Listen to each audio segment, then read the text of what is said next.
Well, let's see if we can find out. Approximately 1,200 miles from Miami, Florida, in a southeasterly direction, are the U.S. Virgin Islands in the Caribbean.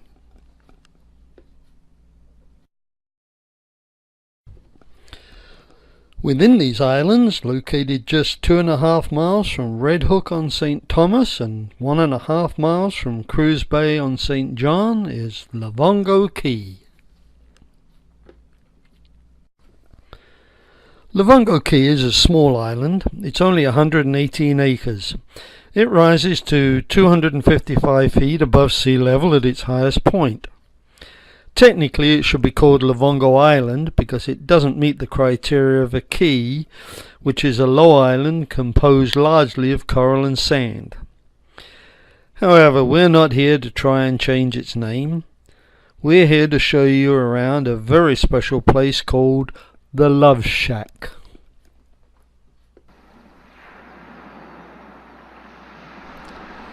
This video was taken in August of 2012 during one of the family visits.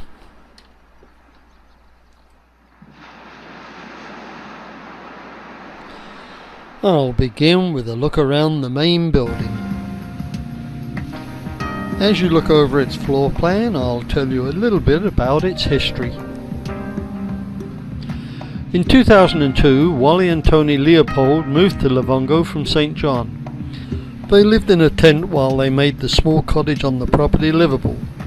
They then moved into the cottage while they began to plan and eventually build the Love Shack. Their 2,100 square foot dream house was completed in 2004 and is totally off the grid, sustained by the wind, sun and sea. And if Mother Nature does not cooperate, there are a couple of diesel generators. More about this later. Because of failing health, the Leopolds moved to Florida in 2008 and rented the property. Then in January of 2011 they sold it to the Elements. 10 months later, Corey purchased the property with the plan being that he and Billy will eventually make this their permanent residence. As I walk up the steps, I'll pass along some information about the material that was used in its construction. The frame of the house and the beams that support the 27-foot ceiling came from the 1902 loosened cut railroad trestle which at one time spanned the Great Salt Lake.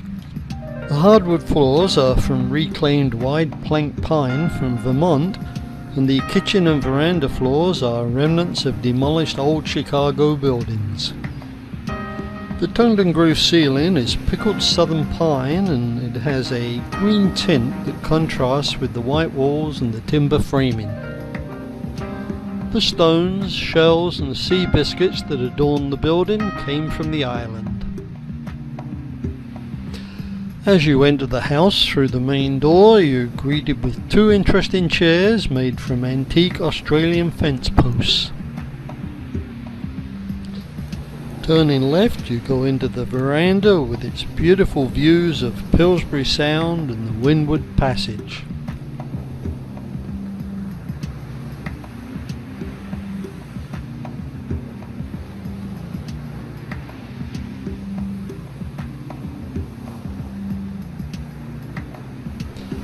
This is the perfect place to just sit back and relax, read a book or sip on a cocktail as you watch the yachts and ferries go by. At the western end of the veranda is one of two eating areas. What could be better? A perfect meal with a gentle breeze coming through the screen and the sound of the surf for your music.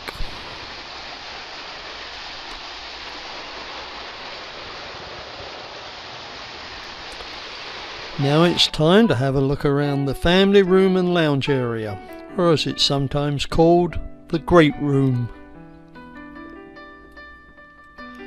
This video clip was taken from the loft.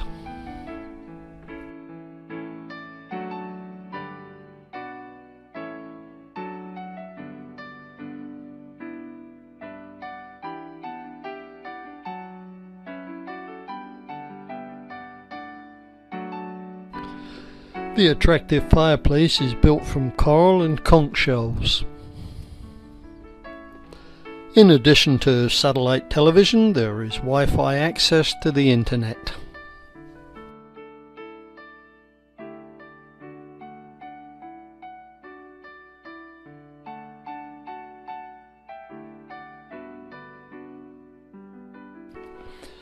The kitchen is fully equipped and includes everything you need to prepare that morning breakfast, lunchtime snack or gourmet evening dinner. In addition to the full-size refrigerator, there's a gas stove and oven, and even a trash compactor and dishwasher. Leaving the kitchen, we come to the ornate passageway with its waterfall. The stairs on the left lead to the master bedroom and loft, and those on the right to the bedroom veranda.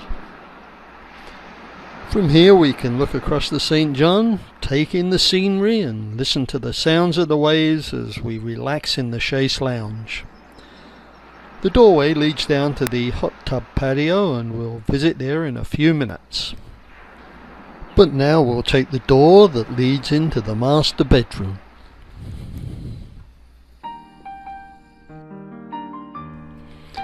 It has a satellite TV and is air conditioned.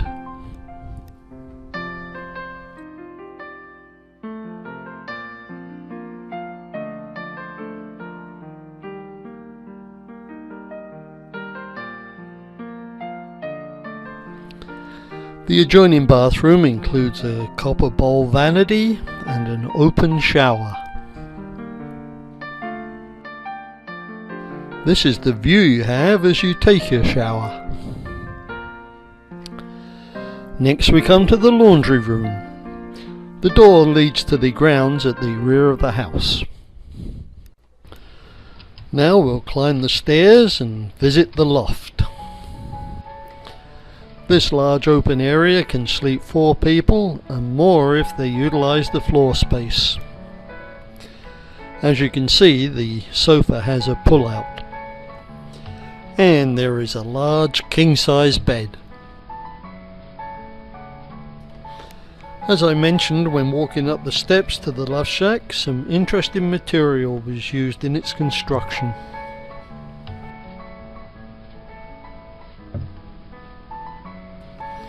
I mentioned earlier that the hot tub patio can be reached from the master bedroom veranda. You can also get to it from the main steps that lead up to the house.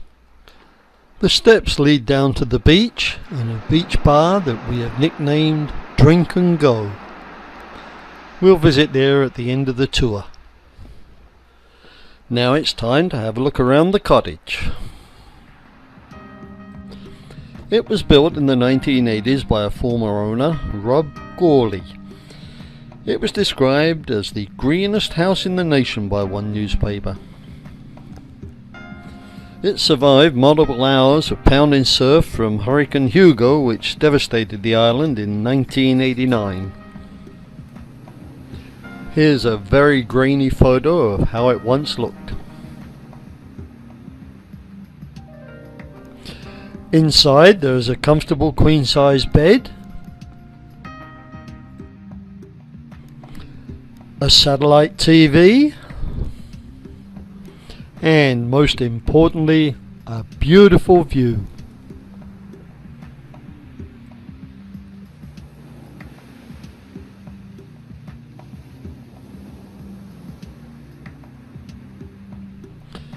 Leaving by the garden patio door leads you to the outside toilet and shower and the separate kitchen. The toilet and shower are just a few yards away along the garden path, and this is the view you'll have as you rinse off the suds. The kitchen has a gas oven and range, a refrigerator, a microwave, and a full complement of crockery and pots and pans. The east side door of the kitchen opens onto another patio area and the steps that lead up to the side entrance of the love shack.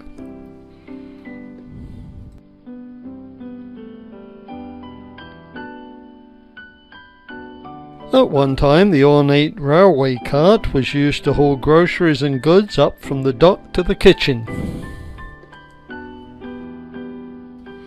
In addition to the cottage and the love shack, there's another building we'll have a look around. Inside here we find the workshop.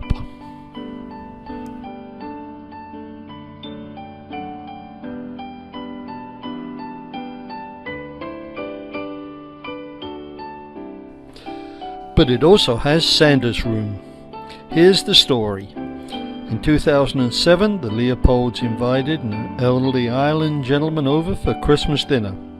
At one time he was Wally's fishing guide. His name was Leonard Florence. Apparently he ended up staying on Lovango and Wally fixed up this part of the shed for him. He got the name Santa and this became Santa's room. Sadly he was asked to leave in 2011 and he died on April the 14th, 2012 at age 73.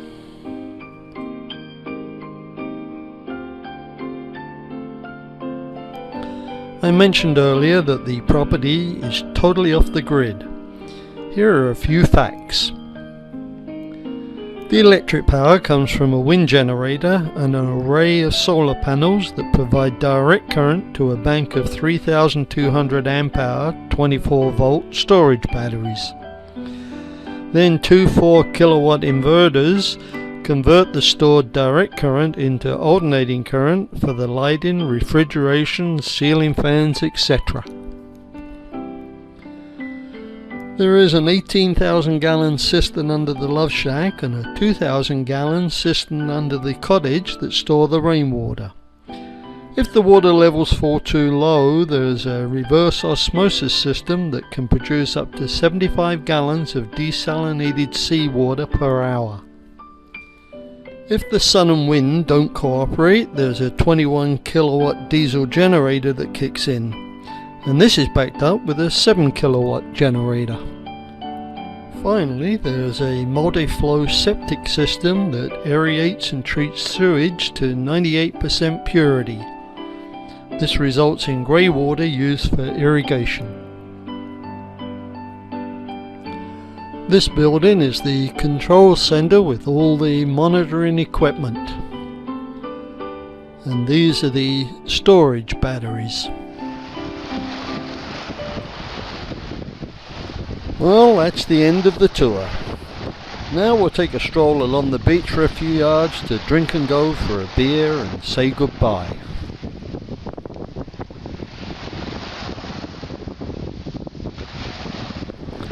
Actually, this bamboo and palm retreat is on the beach in front of the adjoining vacant property. As you can see, it's not really a beach bar. However, it will definitely be one on the evening of December the 31st, 2012. The reason being that Billy and Corey will be getting married on the island a few minutes into 2013.